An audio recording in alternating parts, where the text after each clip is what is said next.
Hey everyone, Hayes here, Zone 8B, North Carolina near the coast. Today we're going to solve the top 5 most common issues people have when they are trying to compost. Let's go, let's get into it.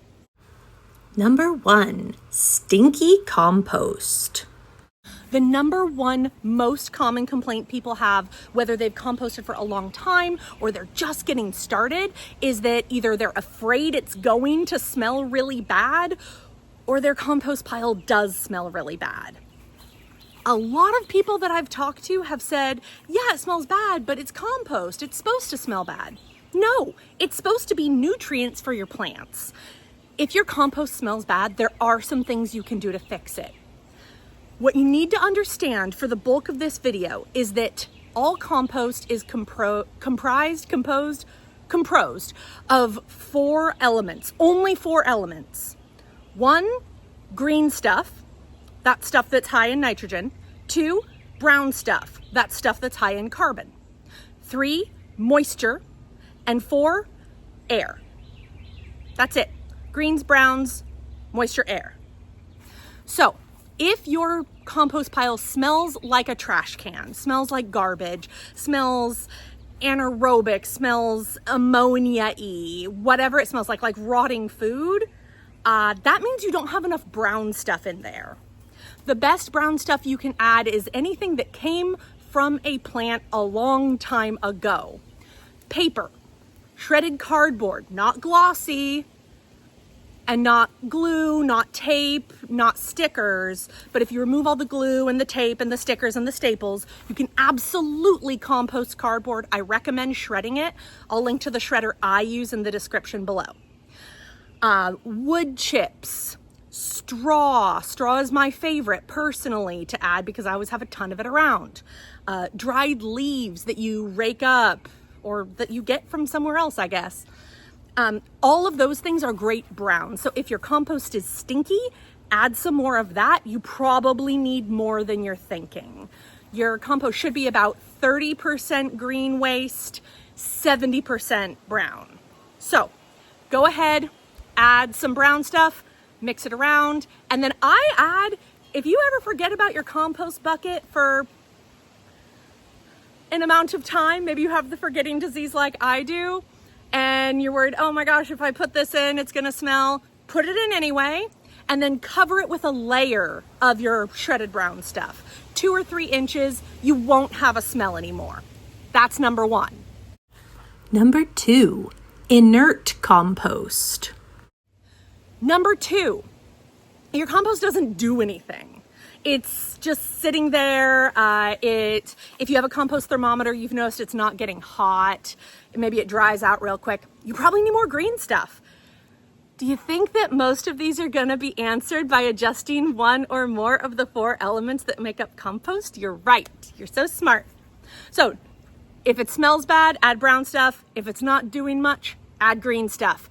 Grass clippings are famous for, it'll heat them up really, really, really quickly. Number 3, I know this is a huge one for a lot of people. I'm lucky, I have a fenced in area and I have dogs, so I don't have a lot of this particular issue, but I know a ton of people do. Pests. Whether it's flies, rats, trust me, the fence does not keep out flies. But flies, rats, deer, I've seen raccoons, squirrels, all kinds of things. If you're getting a lot of pests in your compost, there's a couple things you can do. Number 1 thing you can do about that, don't put anything into your compost that's an animal byproduct or an animal itself. So don't compost meat, bones, dairy, or oil actually.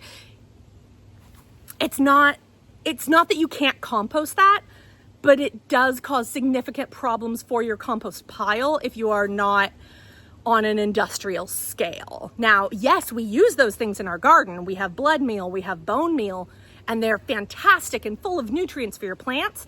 I suggest a separate way to use those.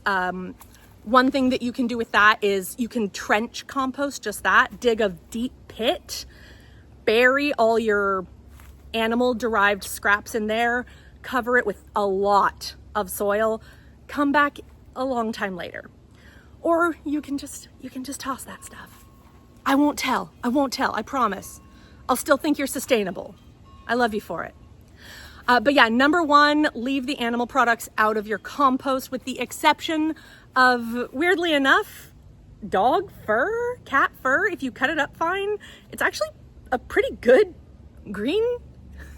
I don't know why it's called a green because it is heavier in nitrogen, but you can absolutely compost hair, fur, just cut it up real fine. The other thing that you can do is look into what kind of compost setup you have. Some people do open bays, like they build them out of pallets. Me personally, I'll show you mine. I use a 4-foot tall cylinder of fencing. I've got one right here. Obviously, I'm not currently using this one, but I will be using this one. It's a little smaller than I like. I like it to be at least 3 foot wide because that gets you the best activity in there microbially. So check your composting setup. You might need to go to a raised tumbler where it's completely enclosed. That might be really good for you. Or lay some hardware cloth along the bottom beneath your compost. That can keep out some of the digging animals. Again, I use this. It's cheap. It's easy, and in the area where I am, where we have a ton of moisture and heat all the time without asking for them, thanks North Carolina, this is all I need to keep my pile really active. If you live somewhere that's colder or somewhere without a lot of rainfall, you might need a more enclosed environment. If you live somewhere with no pest pressure at all, you can probably get away easily with a pile on the ground. That's how I composted at home growing up. Number 4, it's too wet or too dry. If it's too wet, add some browns. If it's too dry, add some water.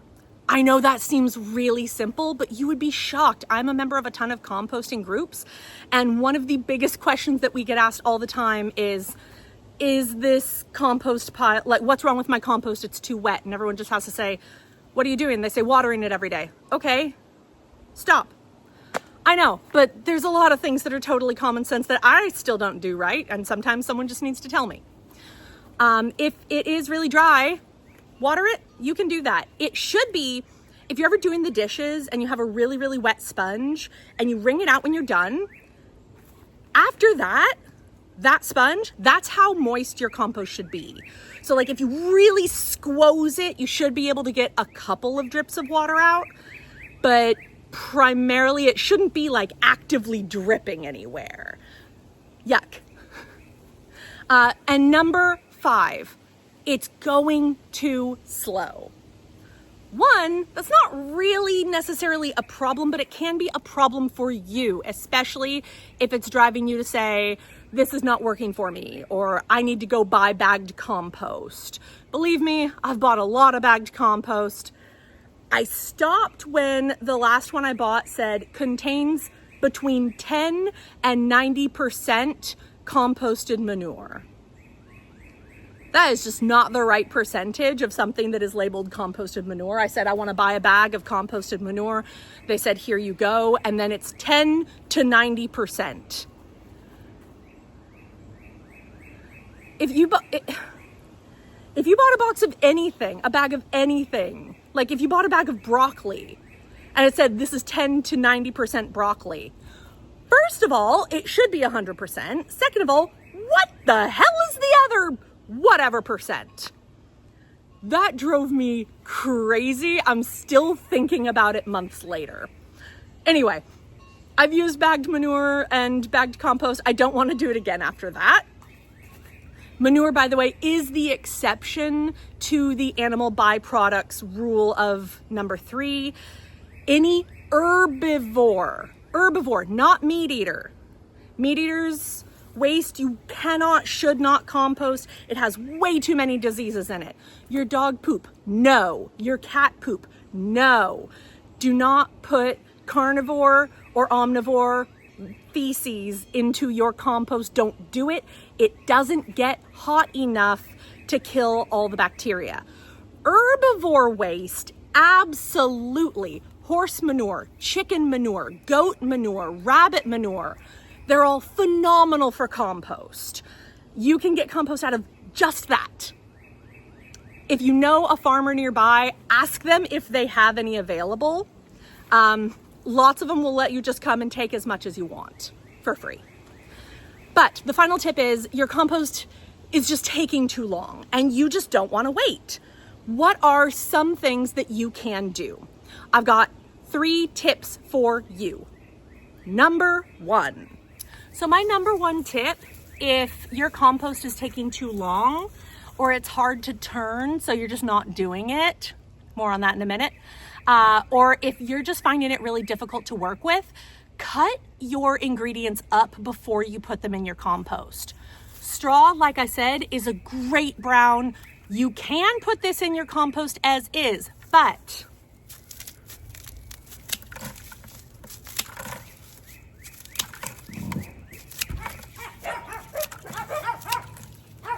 if you put it in like this,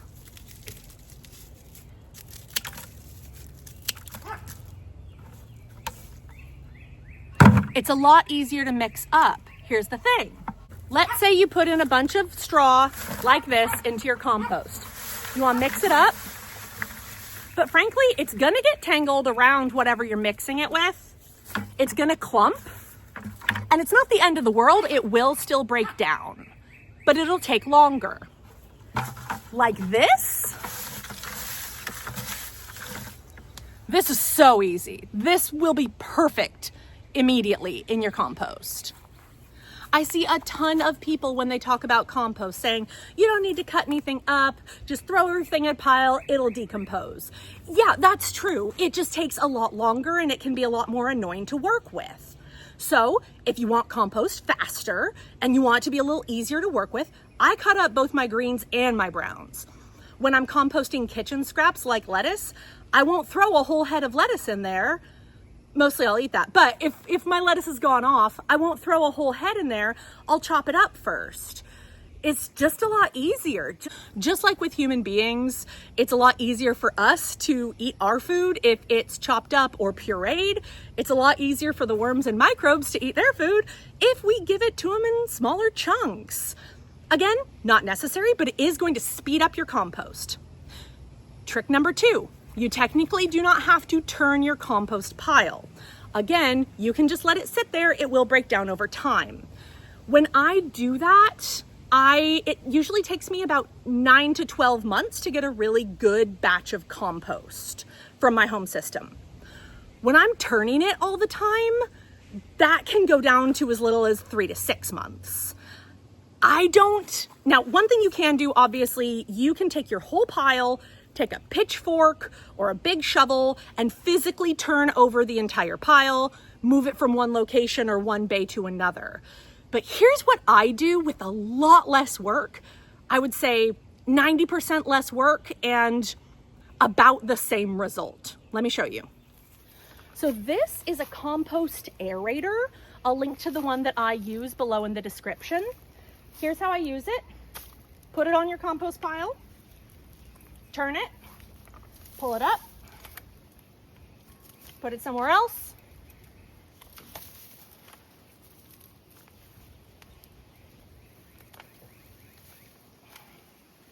So I've basically just mixed up my entire pile. I find you can do that as often as you want. I find that if I come out and do that once a day I think that took me 1 minute. If I do that for 1 minute per day, and I'm already out here, I get compost about twice as fast. And my final tip for getting compost fast, compost is made when bacteria break down your greens and your browns, so give them some help. This is a very cheap product. I think this was $3 and I use about a third of it every time I use it. If you are having issues with your compost, this is actually an aquarium product. If you put a third of this into a gallon of water when you need to get your compost wet, pour it over the top, and then mix everything in, you are immediately introducing billions of beneficial bacteria. This is what you use to get a fish tank started really quickly, again, producing beneficial bacteria. That's all. It's very, very gentle. I have found that if I do this, I cut up my stuff before I put it in, and I turn my pile daily, I have usable compost,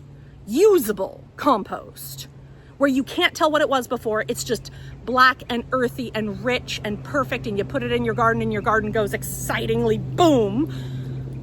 6 to 12 weeks, month and a half, 2 months. That's how long my compost takes. If you don't want to use this, you don't have to. I use it, it's really cheap. I'll link to it below, but you definitely don't have to. I think that you will find almost as good results just cutting your stuff up and turning it often. Again, it doesn't have to be backbreaking labor. You can just use a little aerator, mixy. Like I said, that's about 90% of turning your pile. All you're doing is mixing everything up and introducing a lot of oxygen. That's why it's called an aerator. When I'm done filling that up, I'm gonna move that whole thing to a new pile, a new location, and then I'll start filling up a brand new bay from the ground up, and then that'll be my scraps and my browns and my greens. And the new one, that just gets to sit and mature and get even more delicious for the soil until I need it. 5 issues that most people have with composting. If you need an exhaustive list of can I compost that and is that a green or a brown, I'll link to a list below, or let me know in the comments if you want me to do a deep dive of what you can and what you shouldn't compost. Let me know what else you guys want to learn. I'm happy to talk about my garden anytime. Until then, if you liked this video, you'll probably like the one I linked on the side here or there, I'm not sure. Drop me a subscribe so you always see when I post a new video. Give this video a like if you learned something, and I'll see you in my garden soon.